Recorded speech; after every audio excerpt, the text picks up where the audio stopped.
Good afternoon. My name is Mark Santiago, and I'm with SB2 Consultants.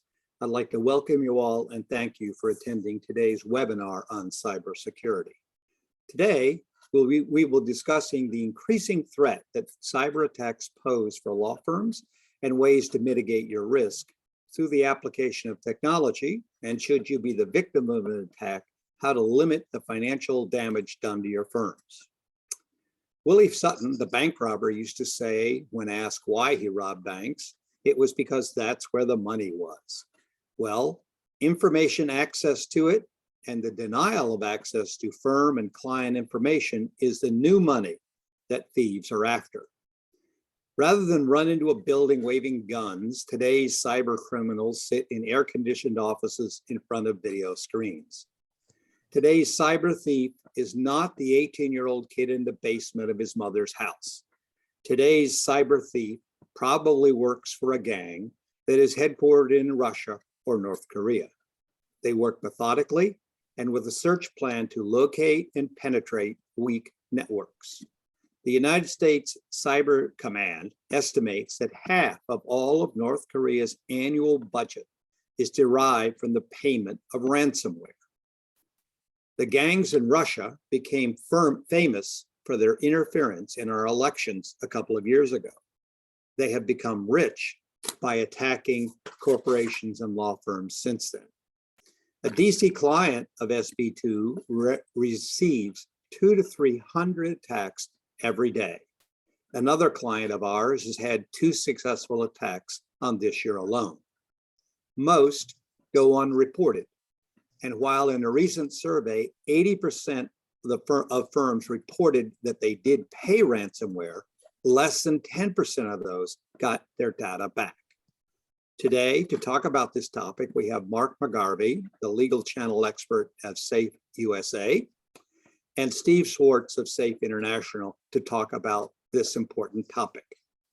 Before we start, if you have any questions during the presentation, please enter it in the question line and send it in to us, and we'll try to get to your questions covered at the end. So let's start first with introductions. How about you, Mark? Thanks for joining me, and thanks for inviting me today to attend the webinar. I'm based in New York, and I'm with Safe Security. Thanks, Mark. Steven Schwartz, likewise based in New York and with Safe Security. I'm the VP of our insurance strategy, so very much focused on our insurance industry initiatives, and some of which we will talk through today. Starting with, where is the current cyber insurance market? And I'm sure many of you have felt the pain of the current market, wherein renewal rates have been increased 100% to 200% across the board. And the real question we need to ask ourselves is why did this happen, right? Why is my company not being rewarded for investing X millions of dollars in our security posture and enhancing our overall risk, over the last year? And that's largely due to, the ransomware activity and just the rising threat activity that the insurance industry felt, through 2020 and is still feeling today, right? From, COVID certainly exacerbated the threat environment with the, distributed workforce and working from home and helped give rise to the exponential increase in ransomware. But across the board, what we've seen is, last year, 2 years ago, where loss ratios, right, which is a measure of premium against losses paid, went from 30% in 2019 to upwards of 70% in the last year. And that's just not sustainable as an insurance company, right? Trying to underwrite any type of risk and survive in that market. And further, as the end customer in this regard, what's happened, and certainly from a customer experience perspective, is you may have been with the same cyber insurance carrier for the last 5 years at $5 million in coverage with a $5,000 deductible. Except this year, right, that $5 million, many carriers are shrinking their portfolio to the point where they will now offer only $3 million, or what previously was 10 is now 5. And those deductibles that were $5,000, $10,000 last year are now $50,000, $100,000, $250,000.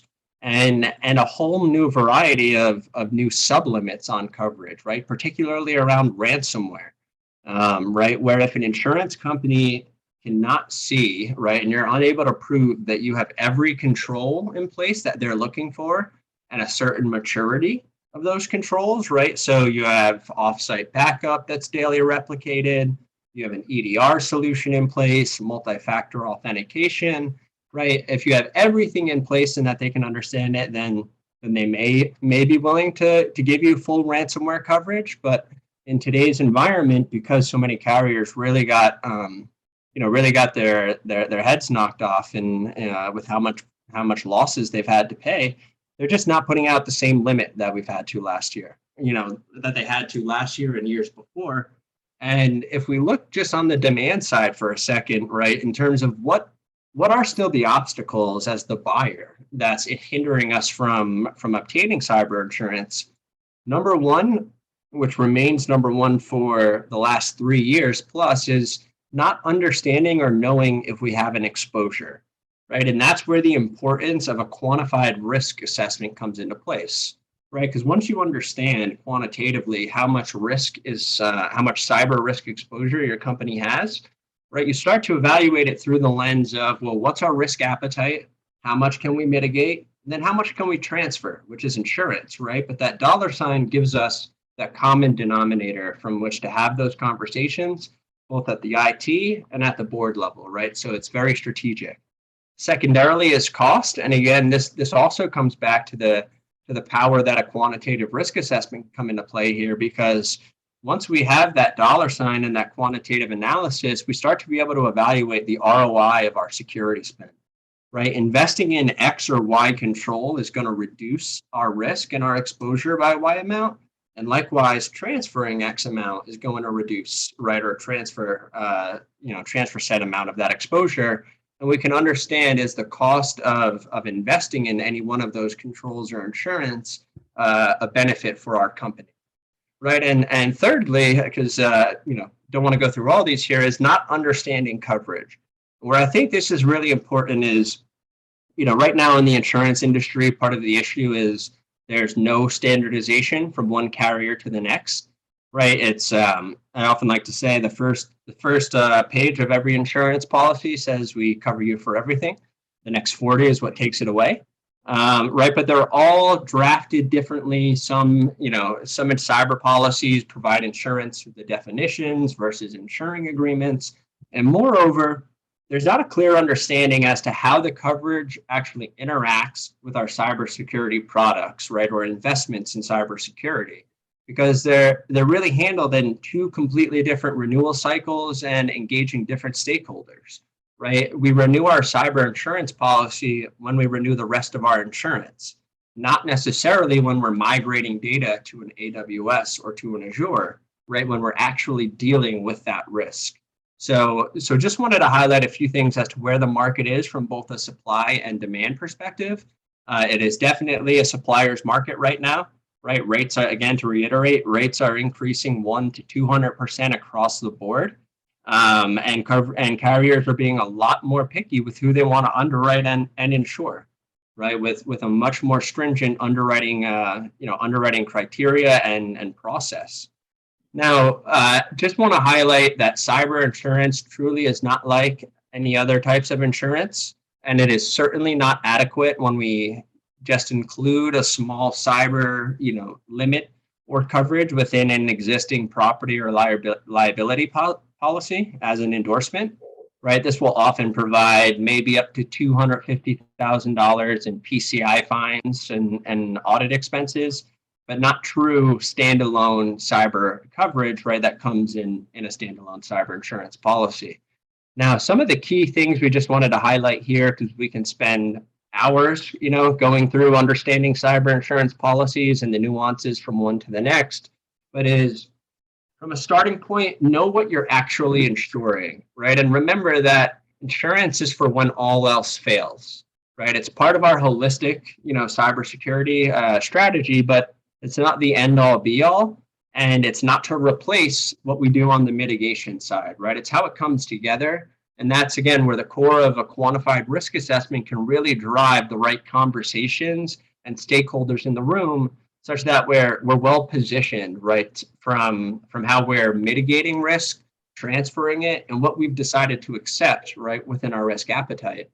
And then, of course, right, read the definitions and don't assume that you have coverage for contingent cyber business interruption, right, if that's, one of your critical service providers going down.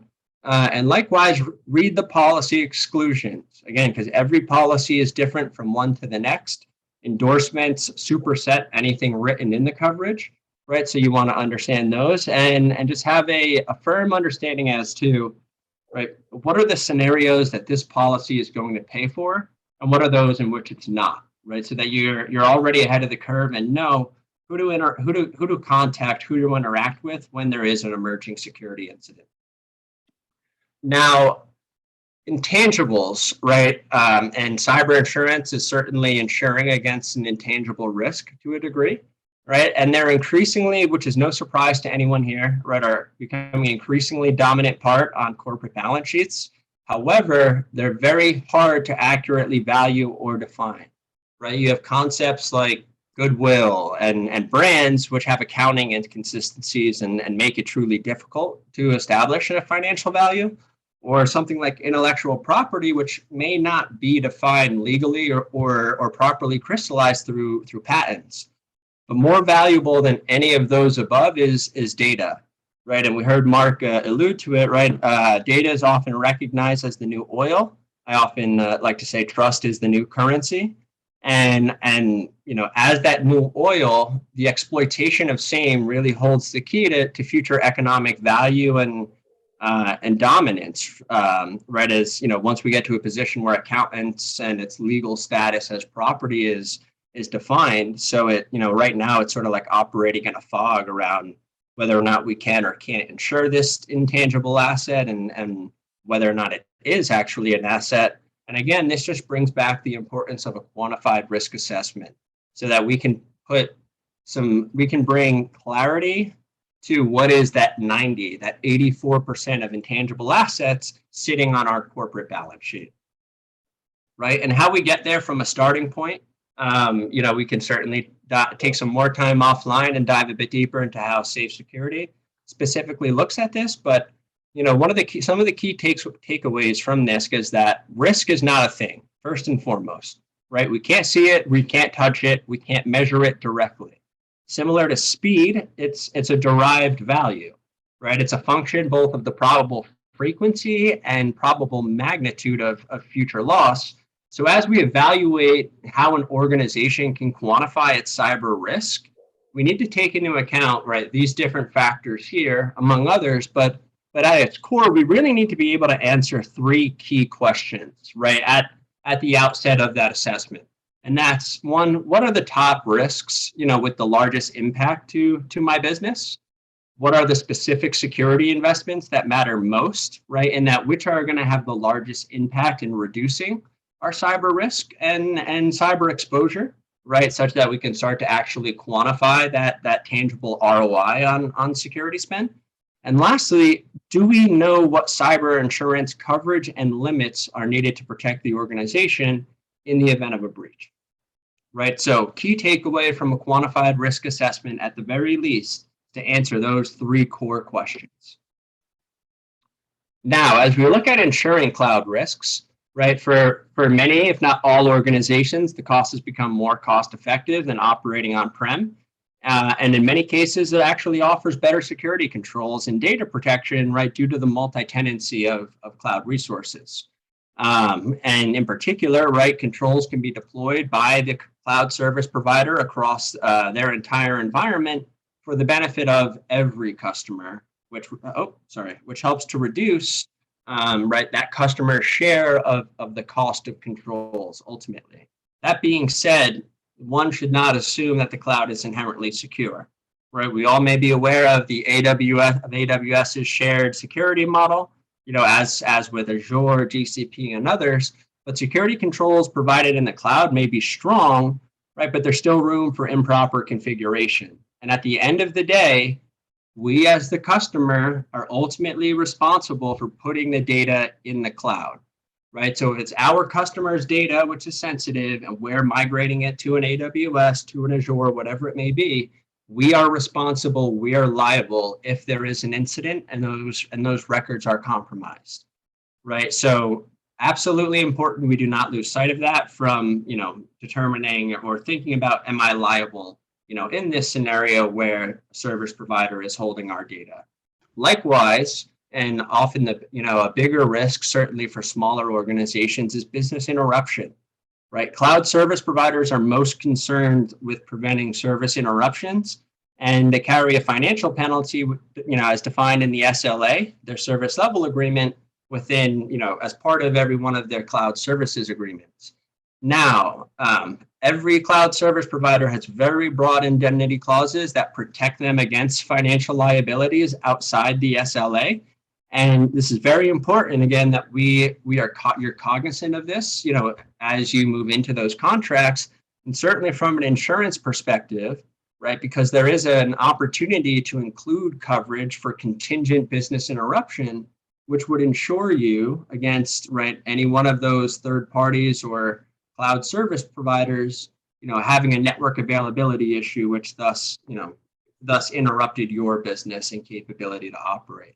So we could really spend quite a lot of time on ensuring these cloud risks, and they're only continuing to grow with a myriad of new, insurance products, but myriad of new risks and assets that continue to be identified. But that being said, I'd like to hand it over to Mark on the safe security side before I take us down a rabbit hole, so that he could take us through a little bit more about safe security and what we're looking at within an organization's environment. Mark, over to you. Steve. Yep. Thanks, Steve. I appreciate that. What I'm going to do is I'm going to start sharing my screen. And there we go.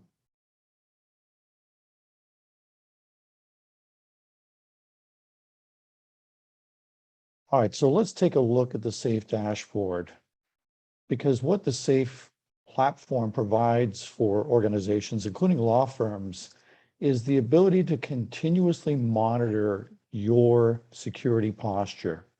Historically, you may have had a third-party organization come in and do a penetration testing against your network, where they try to get inside. They may test against applications, and those are all good steps. But the probability is that you're going to do that on an annual basis or even twice per year. But as Mark Santiago described, the organized crime people, they're constantly going at you and your network. So what you need is a continuous platform that looks across various sectors inside your organization, looking across your overall strategy. Where do you score? Meaning on a score from 0 to 5, what's your current security posture across the organization? And then further break that down into, is it the people inside the organization who are more likely to click on a phishing link, which then causes malware, which then sets up the adversary to get ransomware into your organization? Is it your policies that people aren't adhering to? Is there some gaps in your technology? Are your Windows servers patched? Are your firewalls up to date on their rules? And finally, second from the last, what products have you installed today? Do you have an antivirus software in place? Do you have an intrusion detection platform in place? What investments have you made into your security program? And last but not least is third parties. Almost 50% of breaches today come from third parties. So in other words, the hackers get into your third parties, they then map themselves over into your organization, and you're a victim.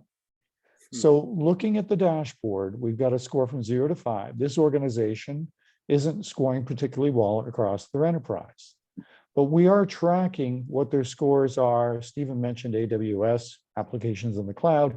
We want to break that down and understand where the weaknesses are, so you can specifically go in and get guidance from the platform on where you should remediate or harden or take patching more seriously to bring those risks down. And that's exactly what the platform does.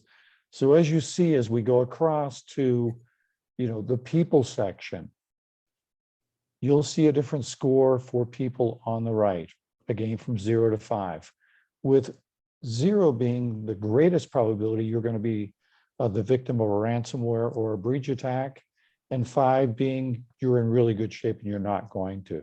So as we scroll across, we'll see different scores for people, policy, technology, and finally third parties. And as you can see, this particular organization is scoring best in their third parties. And this is a continuous assessment. So each morning when your IT teams walk into the office, they'll be able to look at this dashboard and understand what your overall probability of a risk is and how they can remediate that.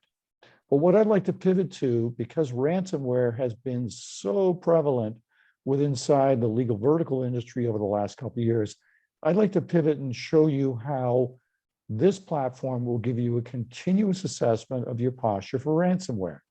So right now, as you can see, there's a 22% probability of an enterprise attack. But as I drill down and look at a different type of attack, like a DDoS attack, which is, I think, the one that Mark is referring to, when he mentioned firms are constantly being hit, that's typically a DDoS attack. But let's look at ransomware. And finally, I'll apply that and we'll look at the probability. So there's a 28% probability that this organization is going to get a ransomware attack. Let's look at the things that are failing inside the organization. So I'll unselect the qualified and the not applicable. Let's look at the areas where an attacker can get in the front door, so to speak, which is initial access. Where are the weaknesses inside this organization? How would the hacker execute and persist and escalate? And finally, how would they move across? This is referred to as the MITRE ATT&CK framework kill chain. And finally, they're going to be looking at data encryption for a greatest impact, and then they're going to pull that data out. So they're actually going to encrypt your network, your entire network. And this is usually done, they'll do some reconnaissance, and then they'll go in and they'll encrypt it, and then they'll give you the ransomware attack. So by that point, Mark or Stephen mentioned, you need to have backups on a daily basis. But what's critical here is an ongoing assessment to understand where are the weaknesses in your organization day by day, so you can get ahead of these things, have your IT teams or your third-party outsourced IT teams go in and start patching and remediating and bringing your firm up to date. So the probability of a ransomware attack goes from 28% down to a much smaller number. So that's really at a high level what the SAFE platform does. It's a continuous assessment where your weaknesses and vulnerabilities are, and we can specifically tap directly into the susceptibility of ransomware. What I'd like to do is turn it over to Steve and see if there's any questions in the chat box that we can go back in from the general audience. Steve, over to you. Thanks, Mark. Yeah, so we actually have a few questions, and for those that we don't get to today, we'll absolutely intend to follow up and try to connect with you. While Mark, since you just gave this, there is a question related to SAFE that I wanted to ask your way, which is, how often does the SAFE score actually change? Right? Is it like fully dynamic, or does it require somebody like a CISO or whoever is operating this to go into the platform to make updates that are then reflected in SAFE? So the SAFE score changes in two ways. When we identify that there's a new adversary technique in the market, maybe some new malware has been put into the market, we will then look at that new malware strain, look at your defenses, and if you haven't got things in place to protect you from that, that's where your SAFE score is going to go down. And that's where your dollar risk is going to go up. On the other hand, as you patch and remediate the systems that have been identified in the tool, your SAFE score is going to go up and your dollar risk is going to go down. So it's very much a dynamic score that doesn't require intervention by people, but the score changes in reflection of the work that you're doing on a continuous basis against your security program. Got it. Very helpful. Thank you, Mark. And I think that actually, so there's a few questions here, and I think I'll start with the easy one. Will premiums continue to increase through 2022? The question is, there's a very good chance that they will continue to increase, right? It's a very hard market now. It's definitely a supplier's market, whereas the past couple of years was definitely a buyer's market, and you had a lot of new entrants offering more coverage at cheaper premiums. Whereas now, you have a lot more stringent underwriting requirements, premiums continuing to increase, and the industry does not see that stopping through the next year, because the industry has to get a better hold on this risk in general. It's really how you as a company can best position yourself, working with your solution providers and your insurance and brokerage partners to really paint the best picture, right? An insurance contract starts as a blank negotiation, and it's really up to you and your partners as to how you really paint that picture for the underwriters to understand your risk and ultimately help them make a better determination around coverage and pricing. Right. And I think that actually bleeds into another question, which is how can SAFE help our company with the upcoming insurance renewal? Can SAFE help us secure better terms and pricing? So I don't want to, I'd love to explicitly come out and say yes, and share a bit more of what we're doing on the insurance side and our initiatives, but we're not quite there yet. That being said, how SAFE can help with your upcoming insurance renewal, is as if you utilize SAFE, right, and you engage with your brokers, with your carriers, as many of you know, it's not, it often now is not just a 5-question, PDF that's sent your way, but a paper-based application that follows up with some consults between the underwriters and your IT team. And just in that interaction, if you can utilize SAFE's analysis to help them show that, hey, my risk is actually not,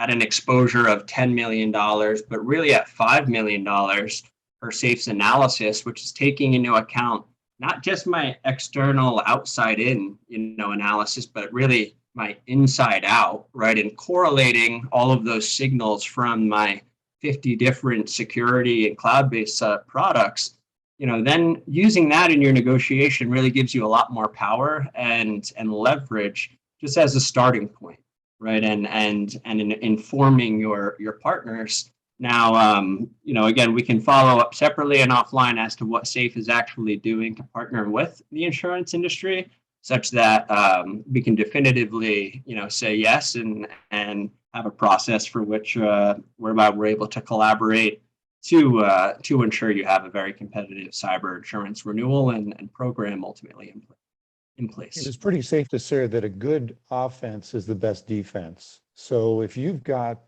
these reports that show you and are able to demonstrate the investments that you've made in your security program, you're in a much better position to negotiate. Now, I think there's a bunch of questions in the text box, but I think we're running up against our timeline. So why don't I turn it over to Mark to close this out, and we can send out responses along with the link to this recording. How does that sound? That sounds pretty good. Thank you, Mark. Thank you, Steve, for lending your expertise. As Mark noted, we will send out a link to the, to the video of this recording. And if anyone has any specific questions that were not answered or you didn't have the opportunity to put it in the question box, if you send it to me, I will make sure it gets to the appropriate individuals. Thank you, and we'll see you again. Thank you guys so much. Thanks, Mark. Thanks, Mark.